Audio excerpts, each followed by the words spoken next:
welcome back. Well, I hope you're all doing very well. As you can see, I had an advert at the beginning of my channel. I finally got my argument sorted out with YouTube. But I ain't putting on loads of ads, guys. But finally sorted out the problem. And sorry I haven't replied to everyone's comments on the Oasis video. But I still get comments. It's very difficult, this comments thing. I might do a video on this one day. Because I want to comment back on every single post, but I'm still getting comments on really old videos. So you'll come down to, you'll upload a video one day, the next morning you'll get up and you've got not only loads of comments on that, you've got comments all over the place. So sorry if I didn't get around to replying to your comments, but I obviously read them all. Right, today, as I said in my last video, we're going to do a final first play, and here's the first play, still cellophaned up, of the Smiths' final album, Strangeways, Here We Come. It's amazing to think, really, isn't it? 4 albums and they've left such a legacy, you know. They're one of the top bands of the 80s, there's no getting away from it. Absolutely terrific. So, should we try and get in it? Because you know it normally takes me a while, and I do endeavour to try and make these vinyl, oh, would you believe it, straight away. These vinyl plays about 15 minutes long. They usually run on to about 20 minutes, as you know, but it's a bit long to ask people to sit listening to me, you know what I mean? So,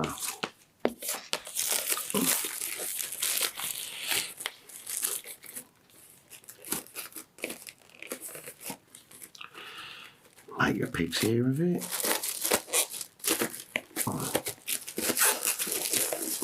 Obviously, this was originally on Rough Trade Records. I think this is a Rhino remaster, but the remasters that I've had from Rhino so far have been tip-top.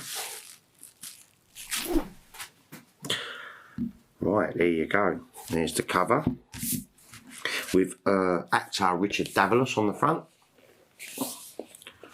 Strangeways, obviously, is the prison, the famous prison. Let's have a little look at the record. Lovely jubbly. So we've got lyrics on the inner.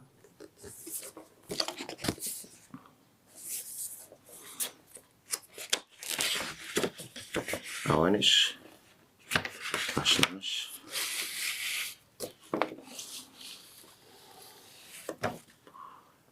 Wowsy. Oh, beautiful. That's a chunk and all. These 180 grams are just the nuts. I love them. Because, I mean, through the 80s, certainly some of the stiff records that I used to own. I mean, I used to have some of the Madness ones, and literally you'd hold them up and they'd flop. They'd sort of bend. It was like a flexi disc that you used to get in smash hits. A rush and a push, and the land is ours. Ah, this is a great album. I don't think the Smiths done a bad one, and I do need to get their debut album. And then I think I've got the 4 main albums, and obviously I've got the reissue of Hatful of Hollow. And someone did comment that it sounds a lot worse than the original, and you're right. I did look for the original. You're looking at around about 50 quid for original pressing. I'm all right, I'll just turn one up a little bit more. So there you go, and happy birthday. This has got obviously Girlfriend in a Coma on it, and a few other singles. I do like the artwork. You can sort of spot a Smith single, you know, whether it's Charles Hawtrey from the Carry On films. They've got a certain look about them. Every one of them covers here, fantastic. Right. So, I suppose, before we give this a play, what does Wikipedia know about the Smiths' Strangeways, Here We Come? Strangeways, Here We Come is the 4th and final studio album by the Smiths, released on the 28th of September 1987, several months after their disbandment by Rough Trade Records. It reached number 2 in the UK album chart, staying in the chart for 17 weeks. The Smiths recorded what was to be their final studio album at the Warhol Studios in Beckington, Somerset, England, established and then owned by the band Tears for Fears. Between the album's recording in March and its release in September 1987, Johnny Marr left the group, ending the band. Strangeways is the only Smiths album to feature Morrissey playing a musical instrument, a piano on the song Death of a Disco Dancer. Marr felt the band was ready to enter a new musical phase and was determined to avoid the formula and moved away from their previous jingle-jangle sound. He started looking at different influences, finding an interest in the Beatles' White Album. Marr further stated that he intended Strangeways as a homage to early records by the Walker Brothers. The band's instrumentation branched out as well, including synthesized saxophone, string arrangements on keyboards, and drum machine additions. Recording in the Warhol made the sessions more relaxed, as the wine cellar was fully stocked, and producer Stephen Street came slowly to understand the idea that writing partners Morrissey and Marr were trying to put forth. Street, who engineered previous Smiths efforts, later said that after the recording days there would always be late night drinking. That was always after Morrissey had gone to bed. It really wasn't his bag. The album takes its title from Manchester's notorious Strangeway prison, now HM prison, whilst the line "Borstal, here we come" is taken from the novel Billy Liar. Strangeways, of course, is that hideous Victorian monstrosity of a prison, operating 88 to a cell, Morrissey explained. The sleeve for Strangeways Here We Come, which was designed by Morrissey, features a murky shot of East of Eden co-star Richard Davalos. Davalos is looking at James Dean, who is cropped from the image. James Dean was a hero of Morrissey's, about whom the singer wrote a book called James Dean Is Not Dead. Strangeways produced 4 singles in 1987. Girlfriend in a Coma, I Started Something I Couldn't Finish, Last Night I Dreamt That Someone Loved Me, and Stop Me If You Think You've Heard This One Before. The album ranked number 3 among Albums of the Year for 1987 in the annual NME Critics Poll, and Girlfriend in a Coma ranked number 11 among songs. Morrissey and Marr feel the album is the band's best, with Morrissey asserting that we say it quite often, at the same time, in our sleep, but in different beds. Okay. Should we get on the turntable? Come on.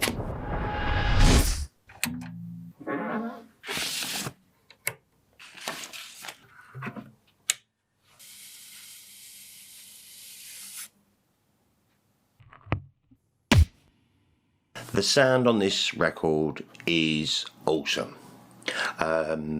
Warm, punchy and dynamic. Much better than the MP3 I have on my computer. I've misplaced my CD, I don't know where it is. But I had a little listen to my MP3 after. The vinyl just knocks it into oblivion. Almost sounds like a different mix, but it sounded great. Anyway, let's get on to the tracks. Track 1. A rush and a push and the land is ours. I absolutely love this track. It's sort of like ghostly, the way it comes in, sort of echoey, and then boom, we're into Smith's world. And I think this might be a relationship between Mozza and his dad, or maybe the breakup and coming out of a relationship and you're forced to have to go home and live with your parents. Great opening track. I love this song and it sounded bloody marvellous. Track 2. I Started Something I Couldn't Finish. So this starts with a couple of guitar riffs by Marr. Then you got the nice little bass run and then bang. I found my head nodding. I was bobbing up and down. I couldn't stop. It is wonderful. It sounded brilliant. I love Marr's guitar on this one. I really do. And I think this song is about leading someone on. I think the clue is in the title. Whether it's deliberate or not, you know, all trousers and no action, you know, that type. Maybe. As it's fading out this track, you can hear Mozza right at the end say to Stephen Street, "Hey Stephen, shall we do it again?" Just a little. Sounded great. The whole LP sounded fab. Track 3. Death of a Disco Dancer. This sounded good and all. I love the bass on this. The bass sounded really nice. And I love the rundown. Sounded great.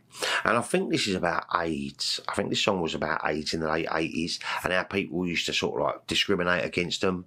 You know, AIDS jokes and all that bad stuff. I mean, society's come a long way since then, I guess. But I did read somewhere it might be something to do with the IRA. You might know. I don't know. Apparently discos was a target of the IRA at the time. I remember them being around at the time and the troubles that was going on, but I can't really remember. But Mozza played the keyboards on this one, and it sounded great. Really did. Tragic, but great. Track 4, Girlfriend in a Coma.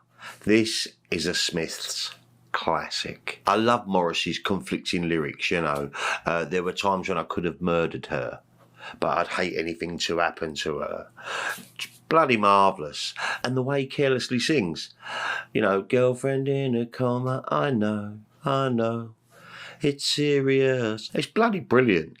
And Mar's guitar, it's really uplifting and quite chirpy considering the subject matter. This song received very, very little airplay on BBC Radio. Morrissey later said, you're not really supposed to like those songs. They're very depressing and shouldn't be played on the radio. I love Girlfriend in a Coma. It's just so contradictory. It's just wonderful. You know, is he leaving her? Does he want to see her? Does he not? Terrific. Track 5. Stop Me If You Think You've Heard This One Before. Another classic, you know, about relationship breakdown, domestic abuse, you know, violence, lies, booze. Well, I think that's what it's about anyway. I mean, a few Smith songs are quite hard to explain, really, in terms of what they mean, per se, but I think that's what's so cool about them. Great, great track. Then we flip over to side 2. Track 1, Last Night I Dreamt That Someone Loved Me. Oh, how tragic is this song? Sounded marvellous. I was right there. Very atmospheric intro to this. Goes on for nearly 2 minutes, but kind of sets the tone, and then that keyboard. Loneliness and single. And he goes to sleep, obviously, at night and dreams of love, and then in the morning when you wake up, you're back to that loneliness and single again.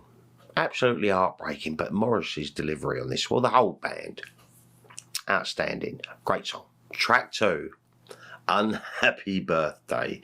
A little sarcasm, perhaps, but it's an uplifting little number, and it sounded bloody marvellous. It isn't my favourite Smith song, but it did sound great on record, and I did enjoy it. Track 3, Paint a Vulgar Picture.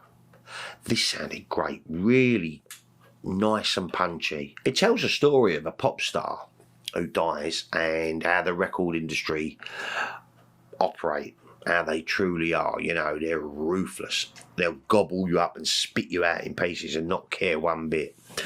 I do love the lyrics. Reissue, repackage. Reevaluate the songs. Double pack with a photograph. Extra track and a tacky badge. Morrissey all over. Track 4, Death at One's Elbow. And this has a rockabilly rhythm to it with a really cool harmonica throughout. And I think Mozza loves a girl who's got a bit of a crush on Glenn. Morrissey ain't too happy about it. Sounded really great, really punchy on record. And finally, the final track on the final Smiths album, track 5, I Won't Share You. A perfect ending. Morrissey and Mar on this are perfection. And I did read somewhere it is about Morrissey at the time being a little bit jealous and envious because Johnny Marr was experimenting, obviously he was doing stuff with his wife and doing other projects with other bands, and I don't know whether Mozza was feeling a little bit left out. He wanted to sort of have Marr to himself because together, let's be honest, Morrissey and Marr, perfect. What a great track, and it sounded marvellous. Sounded bloody marvellous. Loved it. So the whole album, it gets a really good tip top from me. I was pleasantly surprised at how good they've made this sound. Really enjoyed having it on record. Warm, like I said, punchy, crisp, and quite a nice quiet record as well. So it can be done. So yeah, that was a great vinyl play. Really enjoyed it. Really enjoyed it. And now I'm going to have to get the first album. So, what do you think of Strangeways Here We Come? Is it your favourite Smiths record? How do you think it compares to Meat is Murder or The Queen is Dead? Drop me in the comments down below. Yeah, I'd like to see. Also, before I sign off, and I know I'm rambling, when this first came out, there was a limited edition. There was a green cover with the writing Strangeways and the Smiths all in green. Quite rare to get hold of apparently now. But yeah, just a little interesting note there. So, like, subscribe, comment, and all them wonderful things if you like this sort of thing. It does help the channel. My next vinyl play is going to be, it will be a vinyl first play, I haven't opened it yet. Pulp, A Different Class. I'm right looking forward to playing that as well. So, have a great week, you lot. Much love, and I'll be back with another ramble real soon. Take care, people.